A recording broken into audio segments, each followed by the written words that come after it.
What's up, fam? How y'all doing? Welcome to another installment. Matter of fact, a Monday edition of TSC Unleashed. We in the building, man. What's going on? I'm Big Q chiming in with you on TSC Unleashed, where we cover all the hot button topics of the day. And in this edition, our Monday edition, jam-packed show recapping some of the action NBA, NFL, and college over this past weekend. I'm gonna bring my co-host here on Unleashed. Uncle Mozzie, what's going on, family?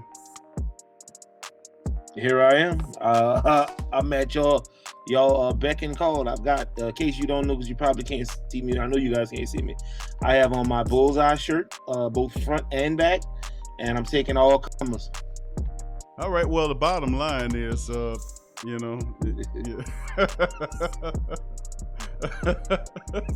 enjoying this. It's red and white, and you can't miss it. Well, the thing is, unlike your shirt, you did miss on a few picks we're going to go over on this edition. And we're going to talk about it. We're going to start off with, of course, the Denver Nuggets and how they got cooked in this game here by the Lakers. 117-107. Anthony Davis, 27 points in the matchup in 35 minutes, 8 of 16 from the field, 27, 5 rebounds, 3 assists. LeBron James, King James, operating with a triple-double in the matchup. 40 minutes, he had 38 points, 10 assists, 16 rebounds in the matchup. King James really stepped up in this affair, and 2 other double-digit scores. Green had 11 in 28 minutes, 11 from Caruso, 8 from Kuzma. Rondo threw in 8 as well, as they were able to finally eliminate the Denver Nuggets, who had a fetish for going down and fighting all the way back to take the series. A very cardiac style of living that they were able to do, but they just caught up with them in the end. Top scores for them were 2 20-point scores by Jeremy Grant and the Joker, Jokic. 20 points, 7 rebounds, 5 assists, 30 minutes was not enough. No third scores. Jeremy Grant put on his performance.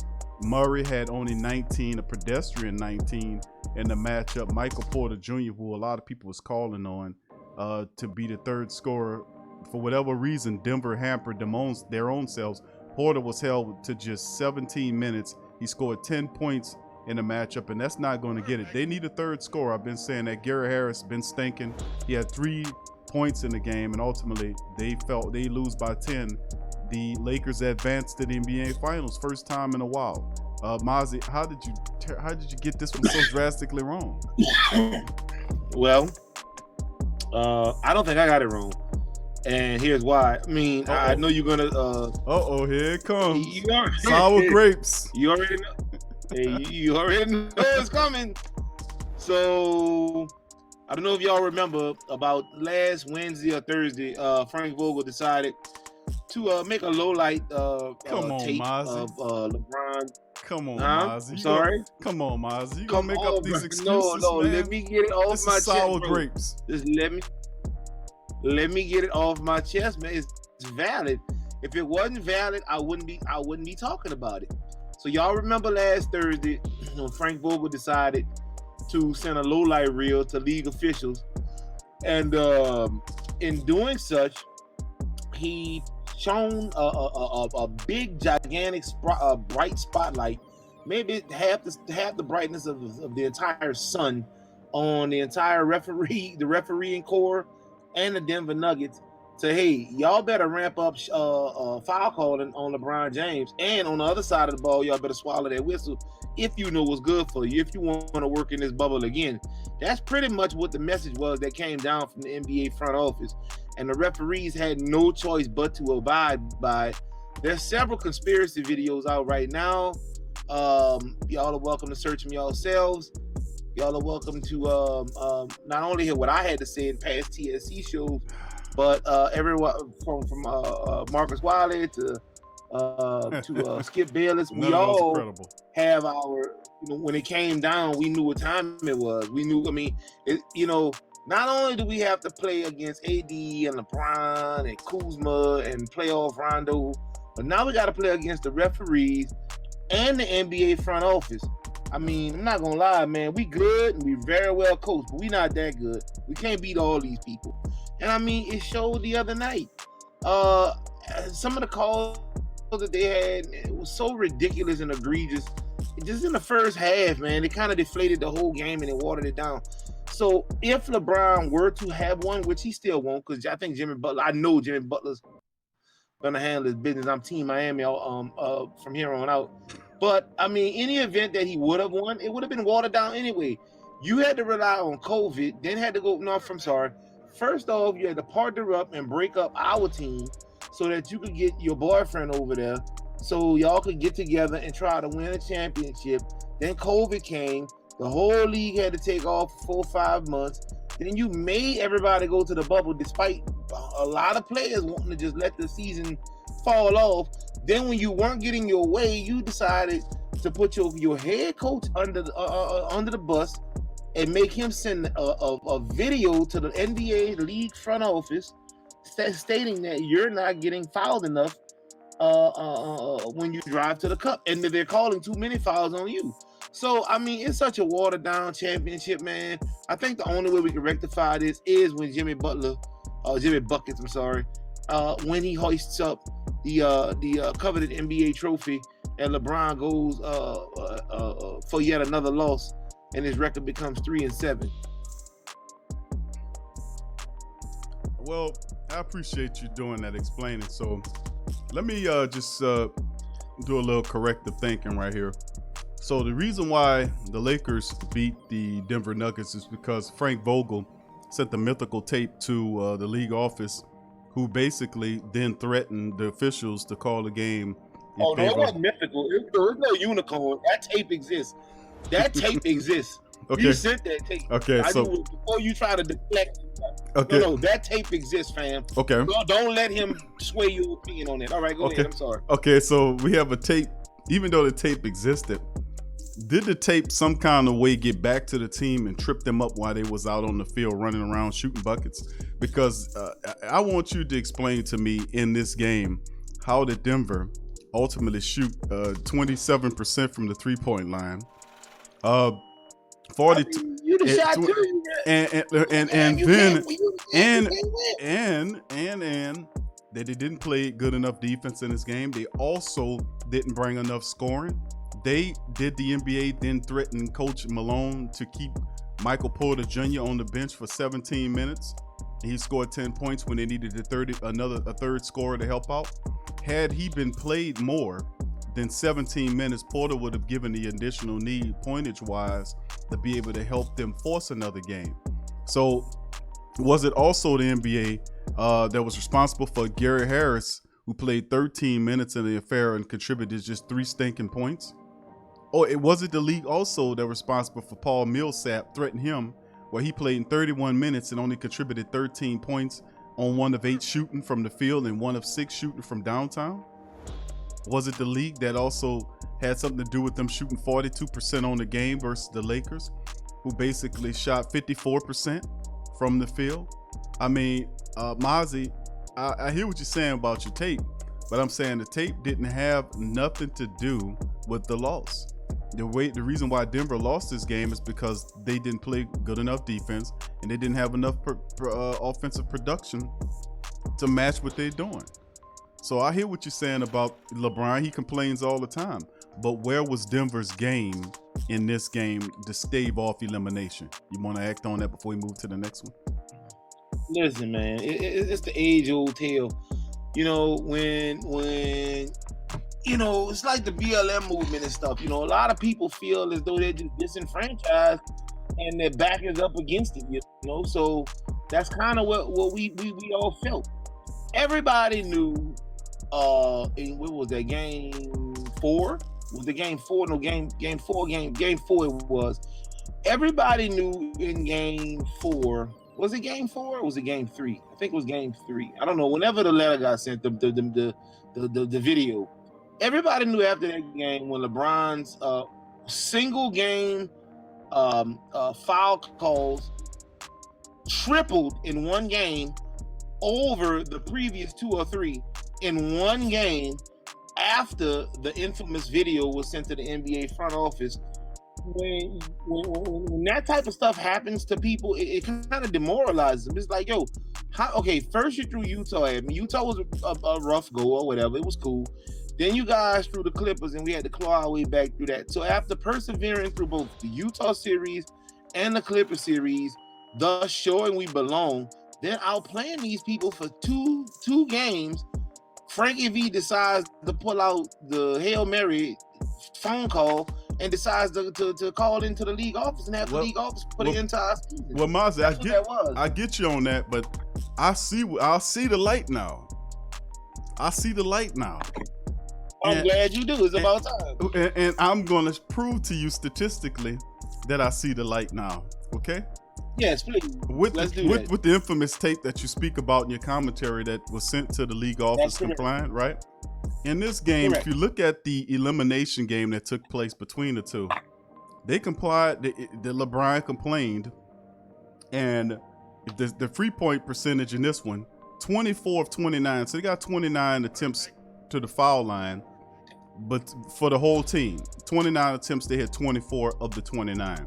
LeBron himself, who was the key perpetrator of this fraud, according to you, was 7 of 8. If you preference that or compare that versus what Denver did, they were 23 of 26. So for a difference of 3 more foul attempts. So I see the light now. He complained he got 3 more attempts. I'm just saying he complained. He might have complained. That might be true. But according to the statistics of the game from the free throw line, Uncle Mozzie, they got 29 attempts and hit 24 of them. I'm talking about the Lakers. But the Nuggets were 23 of 26. So if they sent the tape, that was good enough for 3 more attempts at the foul line, which would basically be listed as 3 more points. But they lost by so let's take that 3 points off of the loss. And instead of losing by 10, they would have lost by 7. No. You're really good at what you do. You're the best I ever seen at it, right? And I'm not going to allow you to do that. Because what you're trying to do now is you're trying to make it 3 points, right? That's the age-old conversation. Like, all right, so that's like if me, you, and DC decided to move into an apartment together, and we say, okay, we need a television. So all of us put up $100. I put up 100, you put up 100, DC puts up 100. That's $300 we paid for this television. So the owner of the television store comes in the next day and says, hey, you overcharged those guys by $50. So take $50 out of the register and go bring those guys $50 back. The clerk says, no, I'm not going to do that. I'm put 20 in my pocket for my troubles. So he goes and refunds us $30. So he gives you 10, me 10, and DC 10. So instead of paying 100, we paid 90 a piece, right? 90 times 3 is 270. The guy put 20 in his pocket. So what happened to the other 10? I'm not going to allow you to do that. See, I'm not going to allow you to do that. Who's the clerk in that scenario? The clerk that over. Who's the clerk in this scenario? No. I only told you the story to see what to show everybody about how you trying to do a bait and switch and fast talk and make it seem like I did not do that. I've read off the statistics. I read off. Only got 3 extra points, but that's not what it was. Though. It was 23 out of 26 is what the Nuggets did. 24 of 29 is what the Lakers. Free throw attempts. Correct, but the Lakers free throw attempts under normal circumstances, the attempts would have been about 14, 15.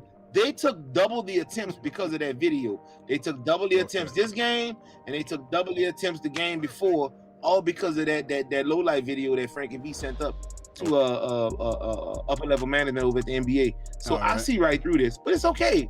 It's okay because you know what? Jamie Foxx is about to let LeBron have it. Starting when does it start? Starts Friday, Thursday. Starts Friday, Thursday or Friday. Whenever it starts, Jimmy Buckets is gonna let LeBron have it because everything that made him, everything he fought and scraped and hustled for, that was just awarded to LeBron and just gifted to him out the gate, and just you are the chosen God, King, child boy. Then Jimmy Buckets had to fight for that. So it'll be a much more well-deserved victory when LeBron is 3-7 at the end of these finals this year. All right, that's good enough, Uncle Mozzie. All right, we'll move on to the next one. Another Uncle Mozzie special. Uncle Mozzie said the Celtics and the Nuggets. That's who he had, and both of those teams did not make it. And he's eating sour grapes right now, and I'm enjoying it. Miami 125-113 stops Mozzie Celtics dead in their tracks in a pretty good game. And the top dude was Bam Adebayo, 32 points, 14 rebounds in 39 minutes, 22 points from Jimmy B in the matchup, 15 for Robinson and 15 off the bench from Andre Iguodala, 19 from Tyler Hero, who continues to be a hero for the bench. Goran Dragic chunked in 13. 125-113 despite 20-point outings, 24 by Jason Tatum, 26 by Jaylen Brown, and two 20-point scores in Kemba Walker and Marcus Smarts. No, it's not good enough. Celtics go down, Heat advance. Uncle Mozzie, how did you get this one wrong, fam? Well, first off, we had already discussed that these teams were evenly matched. That's why I stayed away from it. My heart was with Boston because your heart was with Denver too. Well, yeah, it was, but my heart was with Boston in the East. Primarily because I love Jason Tatum and I love what the player I think that he's going to become. I always think that they try to find some kind of hype or hope to help him out instead of just allowing him to drive the car. And whether that hope or hype comes in the form of Isaiah Thomas, or whether that came in the form of Gordon Hayward this year or Kyrie before that, is always somebody they have to pair up with this guy instead of just saying, all right, Tatum, you've proven yourself enough. And maybe this will be the year. You've proven yourself enough. Here's the keys. The car's in the driveway. Take off. It's your team. That's what I'm waiting for this team. Because until Tatum gets the full nod, I think that we're going to always be right at the cusp, and we'll never kind of fully climb that mountain because he needs that reassurance. He's just that kind of guy. Most people who come into their own with teams, they kind of just fall into that role, or they just take that role up. He's got to have it gifted to him, or it's got to be known that it's his team, and I think he'll play better because of it. I knew once Hayward came back, and we could pull the receipts up because I discussed this. I knew once Hayward came back into the lineup, they wouldn't have the same chemistry because that would, in essence, just from a mental standpoint, it would place Tatum back into relegate him back into a secondary role or a shared role with Hayward, who is the primary star of this team still for whatever reason. And I think until that changes, we're going to always be right at the cusp because everybody, I mean, Brown, the only person I think that identified with the fact that they're really here to play basketball and they can really play with anybody is Marcus Smart. Unfortunately, from a talent perspective, he's not as talented as Brown and as Hayward and as Tatum. But from a mentality standpoint, he's got the right mentality. And I think that was the difference in this game. Boston is more of a diva type team, whereas Miami was really grungy and got it out the mud. And it just was Jimmy Butler kind of willed his entire mindset onto that team. And that's kind of what happened and what led to the ultimate demise of that team. Well, when they go down, another Mozzie special is not in the books. They go down, and we have a Lakers versus Heat finals coming up soon. So how about that? Let's move over to some NFL scores that happened yesterday. We're going to start off with the Bears. And we're able to beat the Falcons again. The Falcons 0-3 on the season. I'm loving it, man. After a slow outing by Mitchell Trubisky, who left the game, he was 13 of 22 for 128, a touchdown and a pick. Nick Foles came in, lit it up 16 for 29. He was 188 yards, 3 touchdown performance. Were able to have a 20-point fourth quarter to take the game away from Atlanta. Atlanta, what a joke. Dave Montgomery, 14 carries, 45 yards. Allen Robinson balled out on him. 10 catches, 123 yards, had a touchdown in this matchup. He was huge in the game. Matty Ice is thawed out, 19 of 38, 238, 1 touchdown, 1 interception. Gurley, name is his game, 14 carries, 80 yards, 1 touchdown. Kelvin Ridley, 5 catches, 110. Wasn't enough. Guess what? Bears take it. Atlanta continues to fall through the floor, and I'm absolutely loving it. And they continue to call for the firing of Dan Quinn. Too bad you won't get it. Let's keep Dan Quinn. Let's start the hashtag Saints Nation. Keep Dan Quinn. All right, let's move on to the next subject. And of course, Mozzie, I'm gonna go 3 or 4 of them, and then you can flash back to the ones you want, since we got a lot of them to cover. Next matchup, we're talking about Buffalo 35-32 the Bills, and a back and forth affair with the Los Angeles Rams. It was a pretty interesting game. Josh Allen 24-33, 311 yards, 4 touchdowns, 1 pick. He was sacked 4 times. Singletary 13 carries, 71 yards. His top threat was Cole Beasley, the former Cowboy, 6 catches, 100 yards on today. Jared Goff, 23 of 32, 321, 2 touchdowns in the game. Darrell Henderson, 20 carries for 114, 1 rushing touchdown. And their top threat, Cooper Kupp, 9 catches, 107, 1 score. Wasn't enough. 35-32 Rams. Man, how about the Rams doing what they need to do there? And of course, the third matchup here, Cleveland were able to beat the Washington Whataburgers. So Cleveland 34-20, Mayfield 16-23, 156, 2 touchdowns. But as you know, since they've been given the ball, they've gone to a run-first team and have shown success. They're 2-1. You know why? Because they're running the ball. 37 carries complete as a team for 158 yards, 2 touchdowns, and they average 4.3 yards a carry. Nick Chubb, 19 for 108. He had 2 scores. Kareem Hunt, 16 for 46. So these guys combined had a good running game. Odell Beckham, 4 catches, 59 yards, 4 for Landry in the matchup against Dwayne Haskins, who's 21 of 37, had 2 touchdowns, 3 picks. He was terrible in the game. Gibson, the running back, 9 carries, 49 yards in the score. And McLaurin was their top 10 wide receiver, 4 catches, 83 yards in the matchup. Mozzie, those last 3 games, which one of these games intrigued you the most? Well, I mean, I gotta reflect on that Cowboys and well, really the Cleveland game and the Cowboys game. The Cowboys Atlanta game, man, was pretty crazy. And I told you Dan Quinn should have got fired last week rather. You said that it wasn't gonna happen. Maybe at the end of the season, or that guy's got to go now. The Home Depot guy picked him. You got to ride with him and see if you can pull it out. You can't fire him after 3 weeks of the season. Well, no, Dan Quinn has got to go. Dan Quinn has got to go. That's what I'm saying. So, Quinn, you got to let him see if he can pull it. Who fires their coach after 3 weeks? No. They're not firing him after 3 weeks. You're firing him after 2. You really should be 3-0. Worst case scenario, 2-1. You can't close out a game with double-digit leads 2nd week in a row. That's not winning football, and you don't get jobs. And they have way more deserving people in line for head coaching jobs that won't blow double-digit leads in the beginning and middle of the 4th quarter and allow people to come back. Not within the same season, right?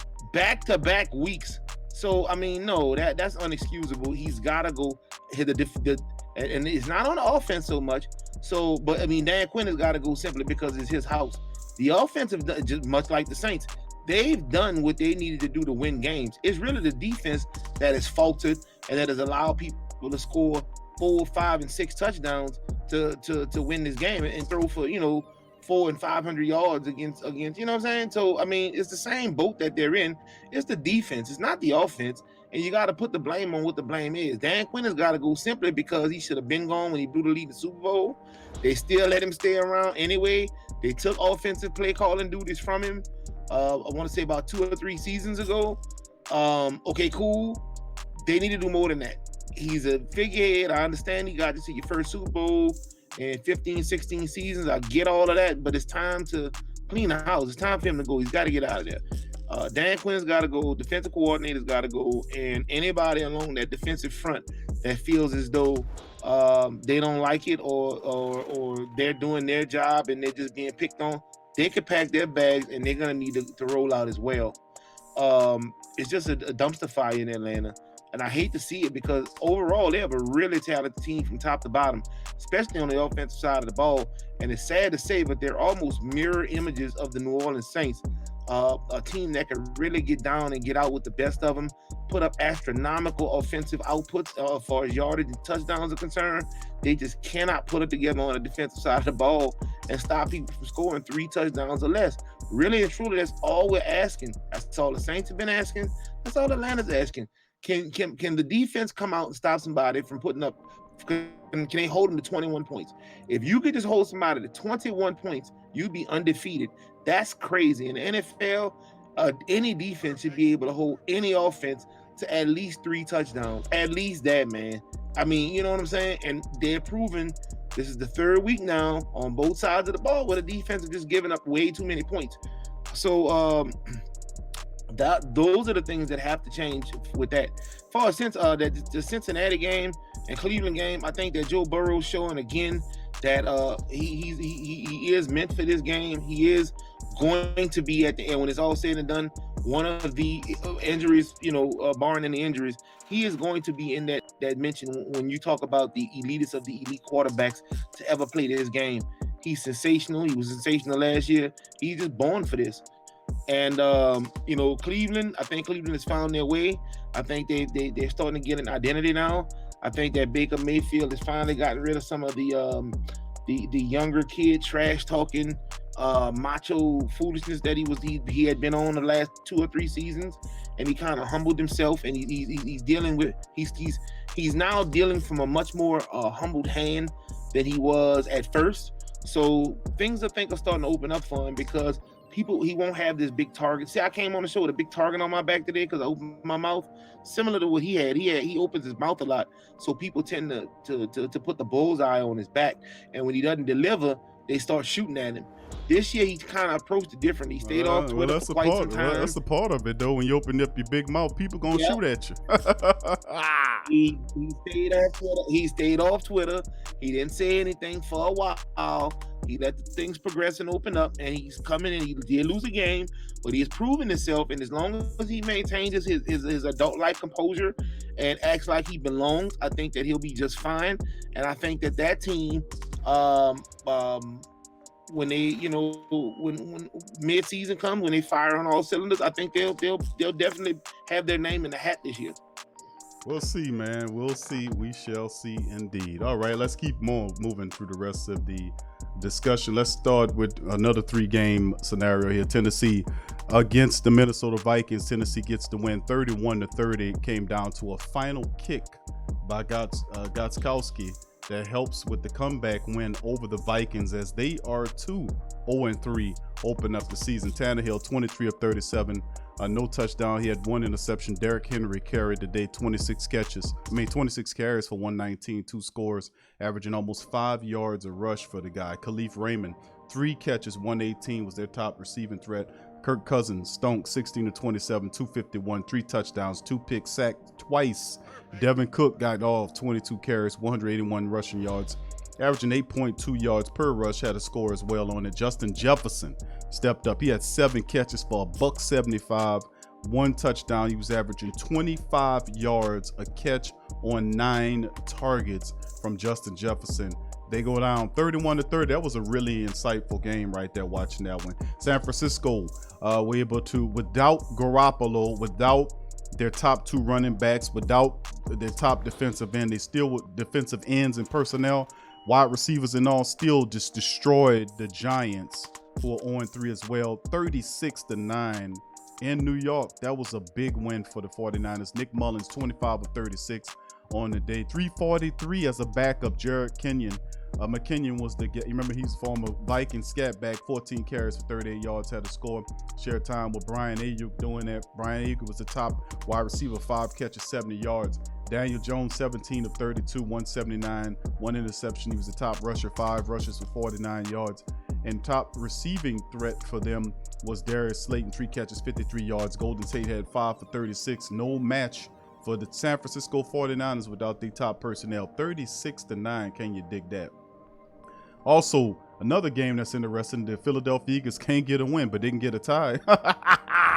Philly 0-2-1 on the what a great record. But so is Cincinnati. Joey B, 31 of 44, 2 touchdowns. Joe Mixon, 17 carries, 49 yards. Tyler Boyd was on fire, 10 catches, 125 for him. Another high attempt game for Joey B. He had 44 attempts in this matchup. Carson Wentz, 29 of 47, 2 interceptions. He continues to struggle mightily. He did have a touchdown. Miles Sanders, 18 carries, 95 yards.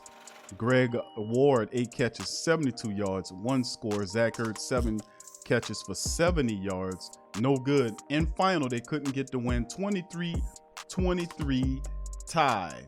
Now let's go to another matchup before we reflect back. And that's, of course, the matchup between the Las Vegas Raiders and the New England Patriots. The Raiders, who beat the Saints a week or so ago, went in there thinking they were going to do what they were supposed to do to win the game. Bill Belichick say, I know how to coach and I'll run the ball. You ain't going to play with me. And that's exactly what he did. Derek Carr, 24-32, 261, 2 touchdowns in the matchup. Not bad. Josh Jacobs held to 71 yards off of 16 carries, but New England got going. Cam, 17 of 28. Had 162, 1 touchdown, 1 pick. He was sacked twice. Sony Michel, 9 carries, 117 on the day. Burkhead, 6 carries, 49 yards on the day. J.J. Taylor, 11 carries, 43 yards on the day. And then add Cam's effect, 9 carries, 27 yards. Now let's round all of that up, including all of the rushing attempts against New England. You know what that came up to? 38 attempts as a team, 250 yards rushing, 6.6 average on the rush, and 2 touchdowns that were done by New England on the Raiders. Why? Because the Raiders are susceptible to the run, the same as the Packers were. I won't reflect. Rex Burkhead, 7 catches, 49 yards, 1 score in the game as well. But New England just destroyed the Raiders, 36-20. What do you say about these batch of games, Mozzie? Well, I mean, we talked about that last week. The Raiders are an up-and-coming team, but they're not quite ready for the top-tier teams. As long as you play like a top-tier team. The moment you start playing like a lower-tier team, and I mean, then a lower-tier team can beat you, and that's exactly what happened last week with the Raiders and Saints, but didn't happen this week. When you bring Belichick in, and he's gonna lean on whatever's working. So if the passing game was open, he's going to lean on it. He knew that this team could be run on. That's why he decided to run it as much as he did, and he got out with the dub. That's just what that was. Going back to the Cincinnati game, as I already said, I just think Joey B is doing the best with what he has. 44 attempts. Familiar territory. Yeah, the best with what he has. I mean, that's got to be close. In the first 3 games, it's got to be at least 150 attempts. That is insane. That is crazy to have that many attempts for a rookie quarterback in a fairly tough division. To ask him to come out with no training camp, no preseason, no nothing. Yo, we're gonna need you to come out the first 3 games, bro, for 150 attempts. I think that's almost as impressive as Russell Wilson's 14 touchdowns in 3 games. Because for a rookie to have to come out and throw the ball 150 attempts in 3 games and not to get completely killed with turnovers and just have a completely lopsided completion percentage, that's what you would think you would have asking a rookie to come out and do such things. But you don't have that with Joey B. So that tells me under the right system, under the right coaching, and hopefully he doesn't get burned out or stuck out, I think that Joey B will be a very, very bright star in this league for many, many years to come. But they got to get him out of Cincinnati. He's got to get out of there, or they got to get some personnel in there that know what they're doing. One of the two is just not going to happen as is. One other game that I want to talk about. The Philly game. I mean, back on staying on this game. This is not the first time that the last time that these two teams tied was when they tied each other a couple years ago, when I believe nobody knew the rule. That wouldn't make McNabb was still quarterbacking for them, and nobody knew the rule for the inevitable tie game. I think they thought that they were playing on the college rules or whatever. So these two teams have histories and ties. I don't know what it is about them, but they just have that. And the NFL as a whole was pretty impressive. I think the teams that sucked were the ones that were supposed to suck. I think the Giants, man, that is just a dumpster fire out there. I think that they finally, and I can't blame it all on Jones, because it's like you don't have Saquon. When you had Saquon, he didn't know how to really block, but he could run. Now you're down to a second and third option. You really don't have a legit option, a legit deep threat, a legit possession receiver. You don't have a legit slot man. You don't have a really good offensive line. There's no tight end that could just explode down the seams. So your defense is trash. So when I look at this Giants team, from top to bottom, they're just trash. But there's only going to be a few key people that's going to bear the entire brunt of the axe when it comes down. And as long as Trevor Lawrence is on that draft board, they're going to have a lot of heads that are going to roll in order to get to this man. And, I mean, we just going to have to see how it unfolds. But right now, you got the New York Jets, you got the New York Giants, you got the Miami Dolphins, and fuck, at 1 and 2, man, you might as well throw the Saints in there as well and just put them in there and let them tank for Trevor as well. Something got to get done. It's Drew's last year. Let them tank for Trevor as well. You're already 1 and 2. If it wouldn't be for Atlanta not knowing how to close out games, you'd be third place in your own division. So, I mean, it remains to be seen. I'm optimistic, I am, but pessimistic at the same time, based off what I've seen, especially out these defenses. Hopefully it'll like calm itself and work itself out, and hopefully this is just an anomaly due to the fact that it just didn't have a lot of practice going into the season. Hopefully it'll pan itself out. We'll have to see, but it doesn't look good right now.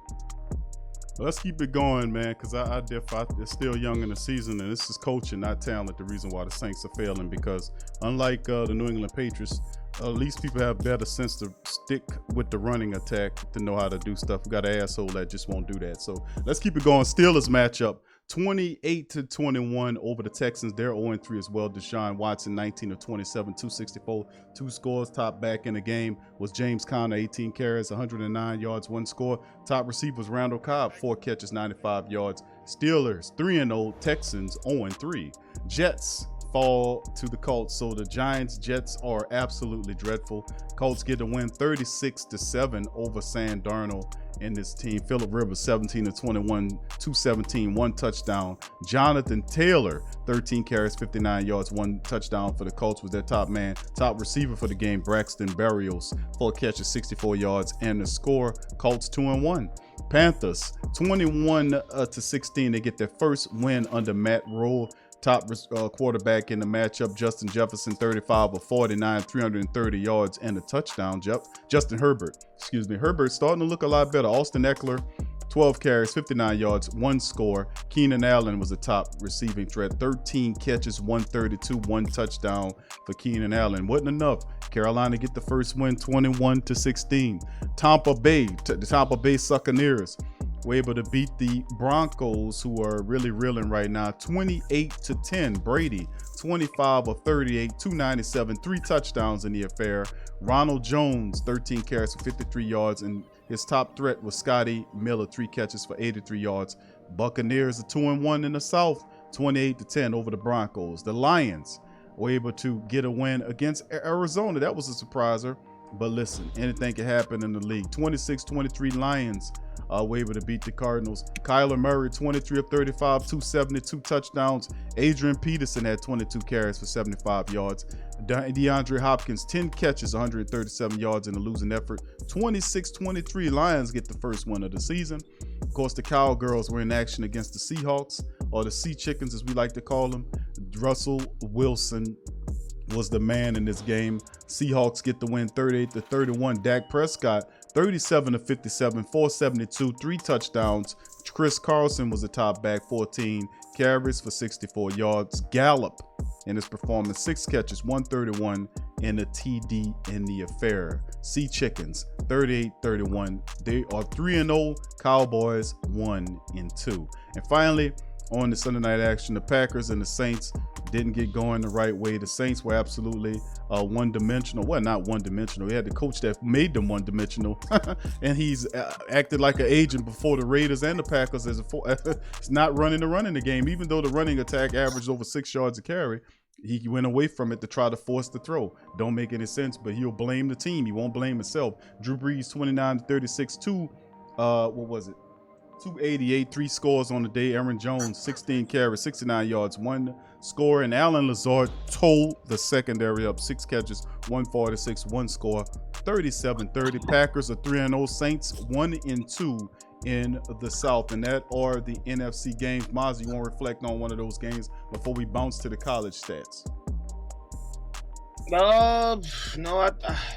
I mean, I touched on the important ones I want to touch on. Obviously, you're going to ream the Saints a little later.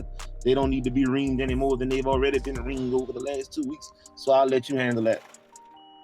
Well, I mean, I most certainly will do that.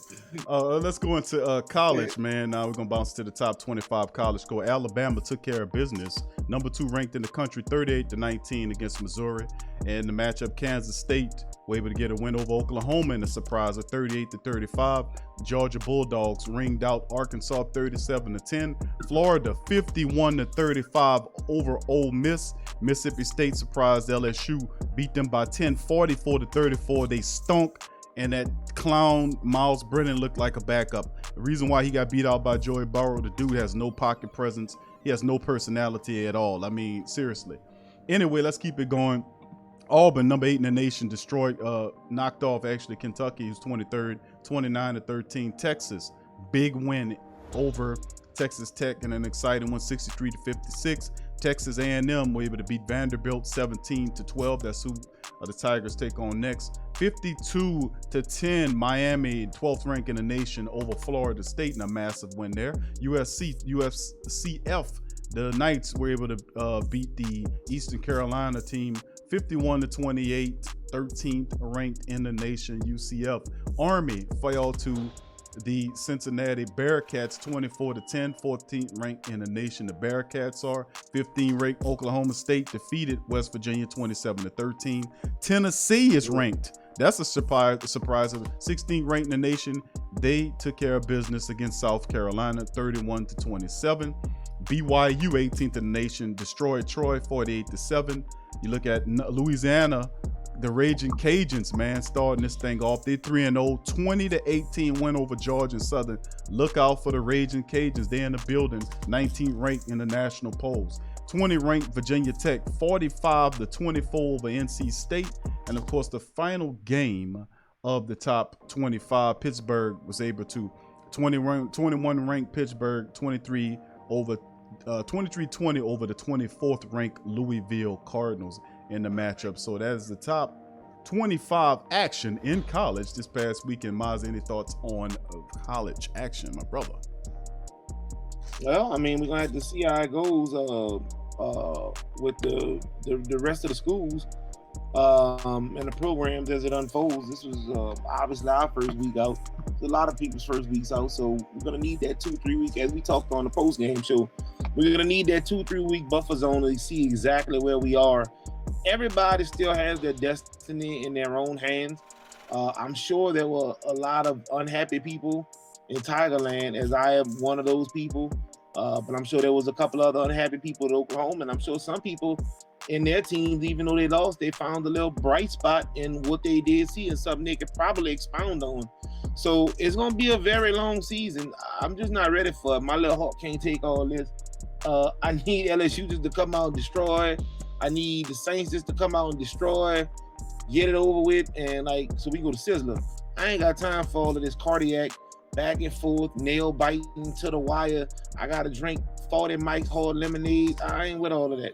I like the games to be really fast, all one directional, in my direction. Let's win and go. I don't care about good games or defensive games or back and forth games. Although that's good sometimes, I guess, for TV ratings, it's too much for New Orleans sports, Louisiana sports in general. I need them to just come out, dismantle these people, and get it over with. And hopefully we'll see that going forward in the college ranks. But it's going to be a long season, but everything is still in the place. So I don't want anybody to panic sooner than they should. But if we're still having this conversation next week or the week after with LSU, then, all the Saints for that matter, we're in trouble. So let's just keep our fingers crossed. We only got 10 games. We got 9 left. We know we got to beat Alabama. We know we got to beat Auburn. We know we got to beat Florida. Let's beat up on Vandy.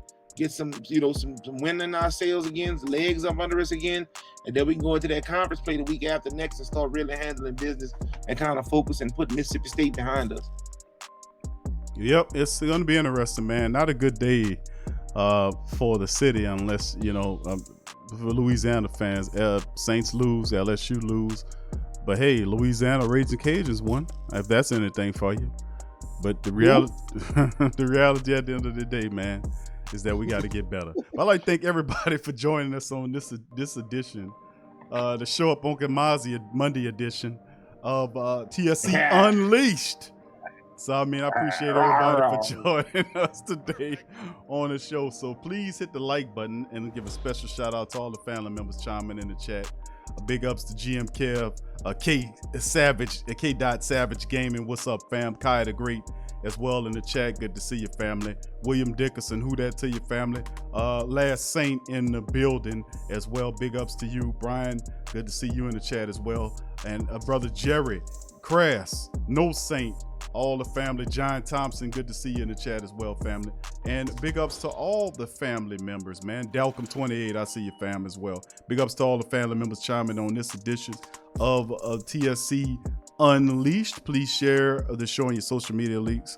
Hit the like button and just a programming note just to let the family members know that we will be coming back later on today with the Sports Coma, where we'll break down or we'll have reaction from a very frustrated and aggravated fan base, where we open up the phone lines. We'll cover the latest news, including the Saints signing of Ken Crawley to the practice squad. Did you hear about that one? Who? Well, if you didn't hear about Who? Ken Crawley being signed to the practice squad for the Saints, guess what? We'll have that for you today on the Sports Coma. So join us at 5 o'clock. It'll be in the jam-packed affair. We'll open up the phone lines, and as well, it'll be a 3-hour affair on Monday night. So it's going down, baby. So oh, that's right. Kim Control. Listen, it's going down. But anyway, thank y'all for joining us on the show. We'll be back Tuesday. We'll talk a little bit more about some basketball, some football news. We have a little baseball news for you as well on Tuesday's show. So for me and Miles, Heat. Heat. And now that'll be cold blooded. That'll be cold if the Lakers beat Mozzie's Heat Club, which is a good chance they'll probably end up doing. The Heat in 6. All right, so the Heat in 6. All right, we'll holler at you guys later. Peace. Y'all know. Much love to y'all, and we out.